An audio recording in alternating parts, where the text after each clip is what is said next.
ماہم نے بتایا تھا، جبکہ ہانم تو حیرت زدہ سی اس پیک موبائل کو دیکھ رہی تھی جس کی اسے بہت ضرورت تھی، لیکن اسے سمجھ نہیں آ رہا تھا کہ وہ اسے رکھنا چاہیے یا نہیں۔ آسی نے مجھے اپنے گھر آنے سے منع کر دیا ہے ماہی بیٹا۔ اس نے کہا ہے کہ غریب لوگوں کے پاس عزت کے علاوہ کچھ نہیں ہوتا اور میرے ان کے گھر آنا جانا اس کے محلے والوں کو نہیں پسند۔ وہ دل پر برداشتہ سے کہہ رہے تھے۔ وہ کون ہوتے ہیں ناپسند کرنے والے؟ وہ آپ کی کزن کا گھر ہے، جب چاہے جا سکتے ہیں۔ ماہی کو حقیقتاً غصہ آیا تھا۔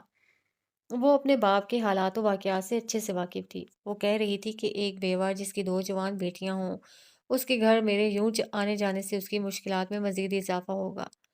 تو بابا آپ انہیں اپنے گھر لے آئیں۔ وہ نہیں آئے گی، کیسے لے کر آؤں؟ وہ شکستہ دل کے ساتھ پوچھ رہے تھے۔ بابا آپ ان سے ایسا رشتہ بنائیں جس سے دنیا کا منہ بند ہو جائے اور لوگ آپ کے اور ان کے خلاف کوئی بات نہ کر سکیں۔ ماہی کی بات پر سیٹھ ہمدان بری طرح چونکے تھے۔ تو بابا آپ انہیں اپنے گھر لے آئیں۔ اوکے بابا مجھے کام ہے، میں کچھ دیر بعد کال کرتی ہوں آپ کو۔ ماہی فون بند کر چکی تھی مگر وہ سیٹھ ہمدان کو گہری سوچ میں ڈال گئی تھی۔ اماں یہ مہنگا موبائل ہے، میں کیسے رکھ سکتی ہوں؟ وہ آسیہ بیگم کے پاس کھڑی تھی۔ خود ہی تو کہہ رہی تھی کہ تمہیں بہت ضرورت پڑتی ہے۔ ہاں ضرورت ہے، لیکن انہیں کس نے بتایا؟ خانم کو اچھا نہیں لگ رہا تھا۔ وہ ایک خوددار لڑکی تھی، پہلے ہی ہمدان صاحب اس کے لیے بہت کچھ کر رہے تھے اور اب اوپر سے وہ الجھ کر رہ گئی تھی۔ میں نے تو نہیں بتایا، انہوں نے اپنی مرضی سے بھیجا ہے۔ نہیں رکھنا تو ٹھیک ہے، واپس کر دیں گے۔ آسیہ بیگم نے صاف بات کی۔ امی انکل کو برا لگے گا، انہوں نے اتنے پیار سے تحفہ دیا ہے، اور ہانی تمہیں اچھی طرح سے پتا ہے کہ تحائف واپس کرنا اچھی بات نہیں ہے۔ ماہم نے سمجھداری کی بات کی تھی۔ ویسے اگر تم نے نہیں رکھنا تو مجھے دے دو، ماہم نے شرارت سے کہا تھا، جبکہ مہانم اسے گھورتی اندر چلی گئی تھی۔ انکل اتنا مہنگا گفٹ دینے کی کیا ضرورت تھی؟ وہ ہمدان صاحب کا نمبر ملائے اب ان سے بات کر رہی تھی۔ کیوں بیٹا پسند نہیں آیا آپ کو؟ انہوں نے پریشانی سے پوچھا۔ نہیں انکل ایسی بات نہیں ہے، لیکن کیا بیٹا، کل کو آپ یونیورسٹی جائیں گی، آپ کو بہت ضرورت پڑنے والی ہے۔ یونیورسٹی کا نام سن کر ہانم کے دل میں حسرت ابھری تھی۔ اب وہ کیا کہتی کہ وہ لوگ اتنا کچھ افورڈ نہیں کر سکتے تھے۔ انکل پتہ نہیں یونیورسٹی جانا بھی ہے یا نہیں، اور اگر قسمت لے کر گئی تب لے لیتی نا۔ کیوں قسمت کی بات کیوں؟ کیا آپ مزید تعلیم جاری نہیں رکھنا چاہتی؟ وہ بہت شائستگی سے پوچھ رہے تھے۔ ایسی کوئی بات نہیں ہے انکل۔ ہانم سے کوئی جواب نہیں بن پا رہا تھا، اسے شرمندگی سے محسوس ہو رہی تھی۔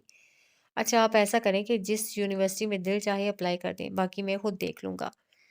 ہمدان صاحب کی بات نے اسے سن کر دیا تھا۔ لیکن انکل جانتا ہوں کہ آپ بہت خوددار بچی ہیں، میں کوئی احسان نہیں کر رہا، یہ ایک قرض ہوگا، جب آپ اس قابل ہو جائیں اتار دینا۔